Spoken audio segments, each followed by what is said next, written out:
Bonsoir Bernard-Henri Lévy. Bonsoir. Vous signez Nuit blanche chez Grasset. On va parler de ce livre qui fait date dans votre œuvre, mais d'abord votre regard sur cette famille Trump, sur ce clan Trump qui arrive au pouvoir et avec tant de pouvoir. De quel œil est-ce que vous voulez regarder, rassurer? Certains parlent d'un retour de rêve américain sur notre plateau il y a 2 heures. Et vous? Je crois pas du tout que ça soit le rêve américain. Enfin, c'est peut-être un rêve, mais c'est un cauchemar.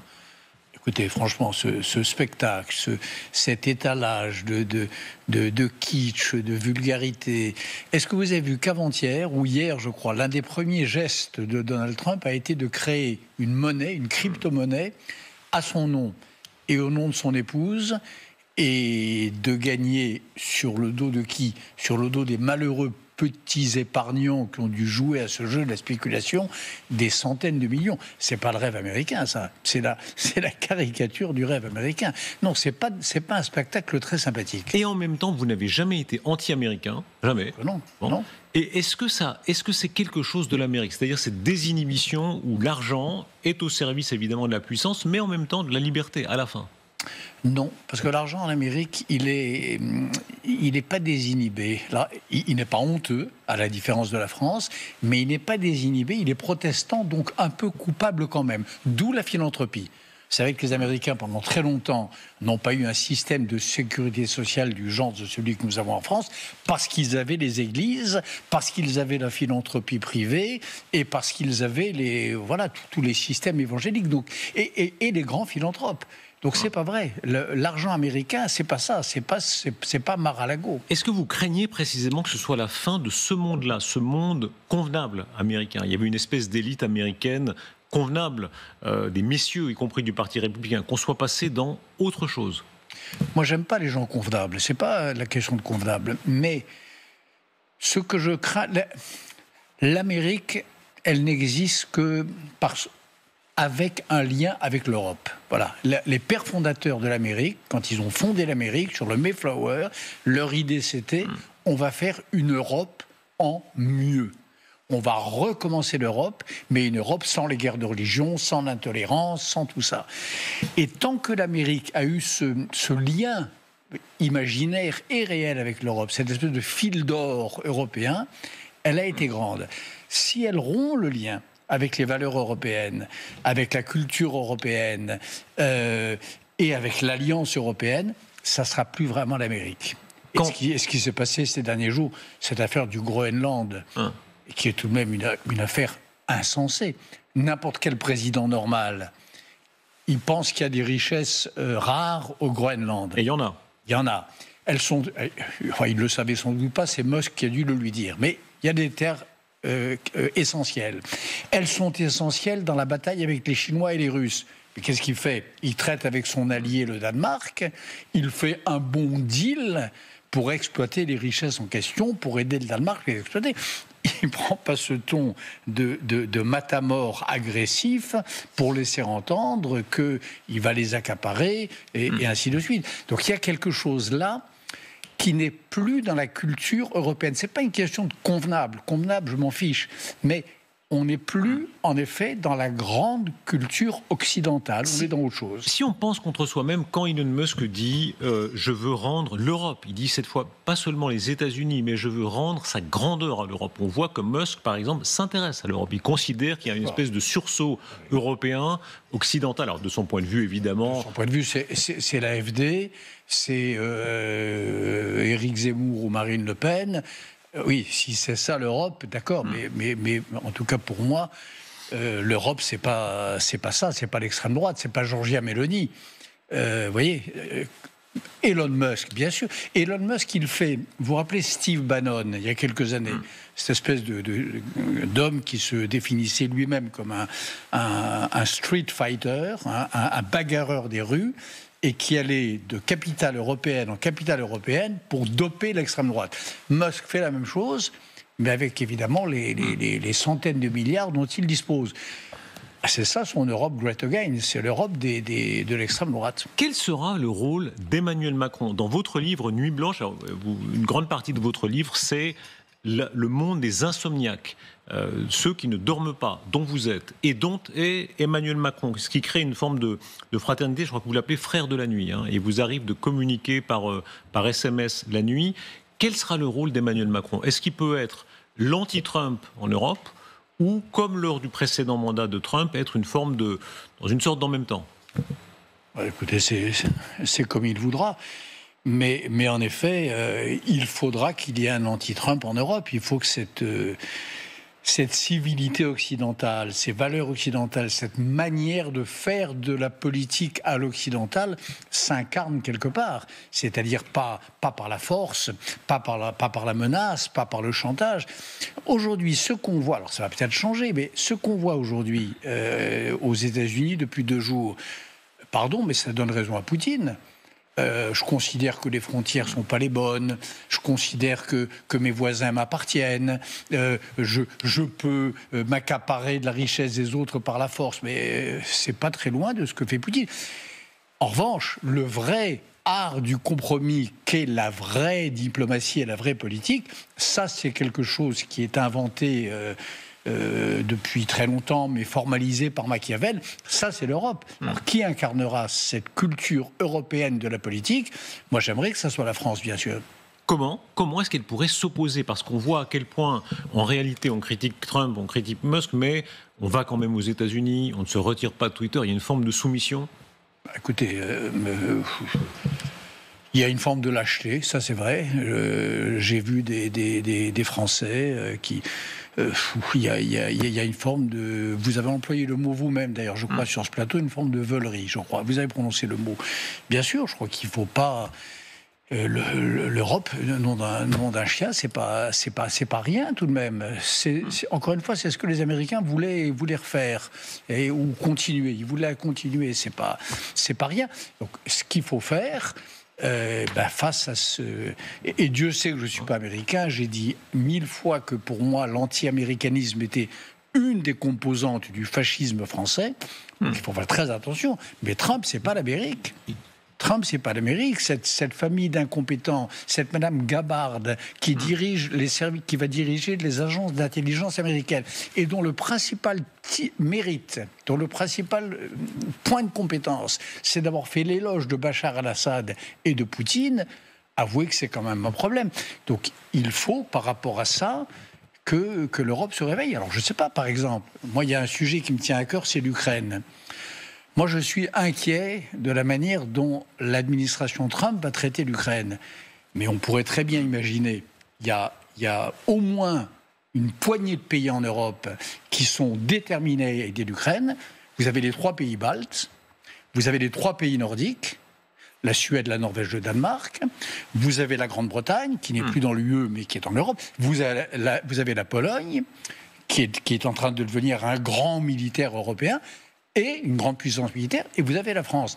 Pourquoi ne pas imaginer un élargissement de ce format Notre-Dame qui est né il y a quelques semaines à Paris au moment de la réouverture de Notre-Dame, élargi à ces 10 pays-là, et prêt à se substituer ou à venir en renfort si l'alliance américaine venait à faire défaut. Voilà. Ça, c'est une chose concrète que l'Europe peut faire demain. Ça veut dire que vous croyez que l'Europe pourrait en quelque sorte prendre la relève des Américains pour l'Ukraine?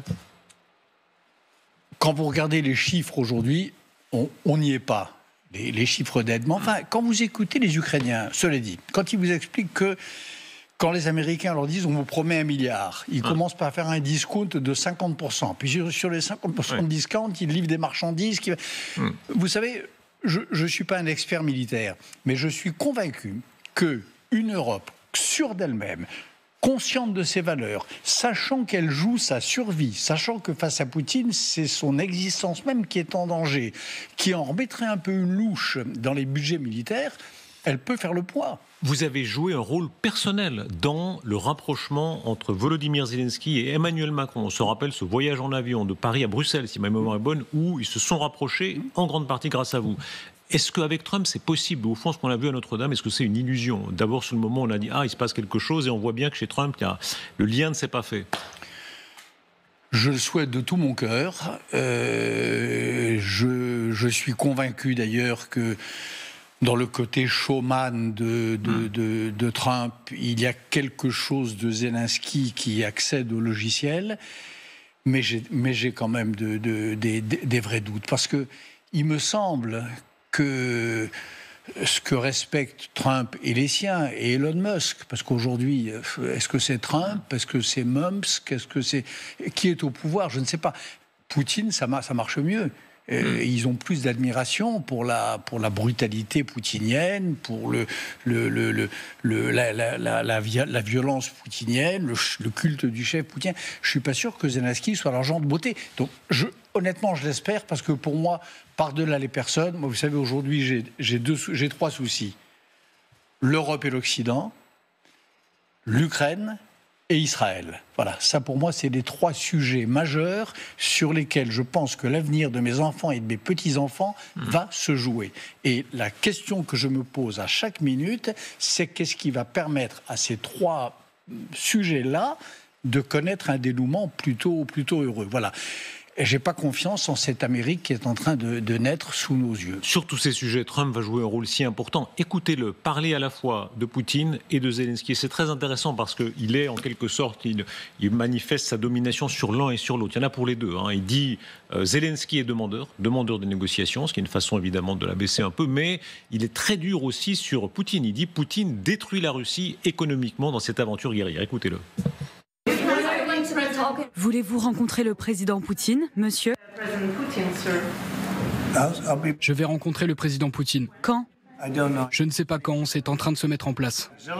Zelensky veut conclure un accord. Je ne sais pas si Poutine le veut. Il se peut qu'il ne le veuille pas. Il devrait passer un accord. Je pense qu'il est en train de détruire la Russie en ne concluant pas d'accord. Je pense que la Russie va avoir de gros problèmes. Il suffit de regarder leur économie, l'inflation en Russie. In big trouble. You take a look at their economy, you take a look at the inflation in Russia. So J'espère donc que je m'entendrai très bien avec lui et j'espère qu'il voudra conclure un accord. I would hope he wants to make a deal. Bernard Lévy, le point d'abord sur la Russie, et je dois vous rendre hommage, sur ce plateau, c'était en décembre 2023, à l'époque où peu en parlait, vous avez été moqué pour ça, vous avez dit l'économie russe se porte beaucoup moins bien que ce qu'on croit, vous avez donné l'exemple des œufs notamment, et on y est, là, c'est ce que dit Trump, et Trump ici a raison et tous les chiffres le confirment. Vous savez, la ligne de front ukraino-russe, je la connais. J'y ai passé avec mes camarades, Marc Roussel et d'autres, on y a passé des mois et des mois. Je sais à quel point les Russes de l'autre côté sont faibles. Moi, je suis côté ukrainien, mais je les vois, on les voit les Russes de l'autre côté. Je sais on parle aujourd'hui des désertions en Ukraine, tout ça. Ça, c'est du pipeau à côté de ce qui existe de l'autre côté. La société russe est une société en train de se défaire, en train de se déliter. C'est une armée qui n'a plus la force de combattre. Alors évidemment, quand on envoie des dizaines de milliers d'hommes comme de la viande humaine et tels des rouleaux compresseurs, évidemment, ça a quelques effets. Mais enfin, pas tant qu'on croit non plus. Il y a une chose d'ailleurs, j'entends depuis quelques mois, tout le monde parle de la bataille de Pokrovsk. On va y revenir tout à l'heure. Bon, mais la bataille de Pokrovsk, moi j'y étais il y a 1 an et demi, à Pokrovsk, où il y a 15 mois, c'était déjà la ligne de front. Donc l'avancée russe, elle n'est pas si extraordinaire que ça. Donc, que la Russie soit faible, c'est évident, oui, qu'elle s'affaiblisse et que cette guerre soit ruineuse pour elle, bien sûr, et que Poutine mène son peuple en enfer, c'est ce que les Russes sont en train de commencer de comprendre, en tout cas j'espère. Est-ce que Zelensky peut y trouver son compte? Vous avez dit tout à l'heure, il y a presque une alchimie personnelle. Zelensky, comédien, showman, il sait ce que c'est qu'un showman. Il flaire, on sent qu'il est en train de flairer Trump. Oui, il est en train de flairer Trump, mais je suis pas sûr. Oui, mais malheureusement, je crains que Trump flaire pas Zelensky, parce qu'en effet, ils se sont rencontrés tous les deux à Paris récemment, sous l'égide du président Macron. Et j'ai eu quelques échos de la manière dont les 3 hommes, dont la rencontre s'est passée. Et Trump croit que Zelensky cherche un accord. Il vient de le dire là d'ailleurs, cherche un accord. Non, Zelensky ne cherche pas un accord. Zelensky cherche la justice. Zelensky cherche ce que les alliés pendant la Seconde Guerre mondiale cherchaient face à l'Allemagne.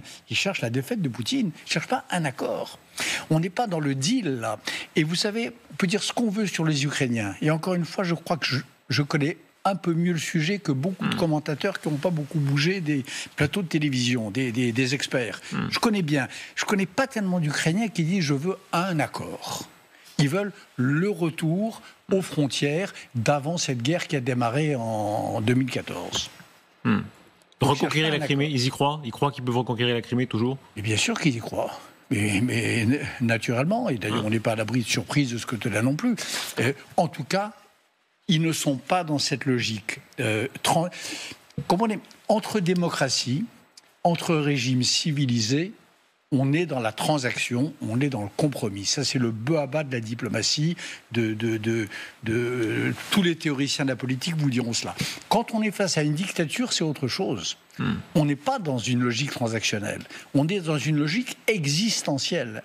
On gagne ou on perd. On la fait reculer, on fait mordre la poussière au dictateur, ou bien c'est nous qui mordons la poussière. Et c'est dans cette logique qu'est aujourd'hui le président Zelensky. Et je peux vous dire, je l'ai vu à Paris, quelques jours avant sa rencontre, format Notre-Dame, avec les deux présidents. Il n'est pas dans une logique de dire, au bout du compte, j'ai perdu la partie, je suis prêt à céder du terrain, etc., etc. Et si jamais il l'était, son peuple ne le serait pas. Une diplomate ukrainienne me disait... Il a espoir en Trump parce qu'il y a du jeu, au sens quasi physique. Trump peut bouger, en quelque sorte. Tant mieux. Tout le monde peut bouger, c'est possible, surtout les hommes qui n'ont pas une architecture intérieure, une colonne vertébrale, une statue intérieure très solide. Bien sûr qu'ils peuvent bouger. Mais en même temps, vous savez, l'idéologie de Trump, elle peut bouger. Le caractère bouge moins. Les caractères, ça bouge moins facilement que les idéologies. Et le caractère de Trump, c'est le peu qu'on en sache, et de Musk. C'est, encore une fois, c'est le goût de la force, c'est des choses comme ça. Est-ce que ça bougera? Est-ce que ça ne restera pas fasciné par l'image de lui-même que donne Poutine? Je ne sais pas. Je recommande votre livre, Bernard-Henri Lévy. D'abord, on comprend que vous avez beaucoup vécu. C'est un livre qui est tout à fait en rupture avec tout ce qui précède. Ce n'est pas une autobiographie, mais enfin, il y a beaucoup d'éléments autobiographiques. Et que contrairement aussi à un préjugé qui court sur vous, vous n'êtes pas donneur de leçons. Vous donnez toutes sortes de zones grises. Il y a des personnages qui traversent le livre. Anthelme, qui était le mari de Marguerite Duras, qui a été à la fois un très grand résistant et un collabo qui travaillait pour un ministre de Vichy. Il y a comme ça beaucoup de personnages qui sont dans les zones grises. Oui. Ah mais ça, vous savez, ça c'est une des choses qui m'a été le plus reproché dans ma longue vie d'intellectuel et d'écrivain, c'est cette notion de vichisto-résistant.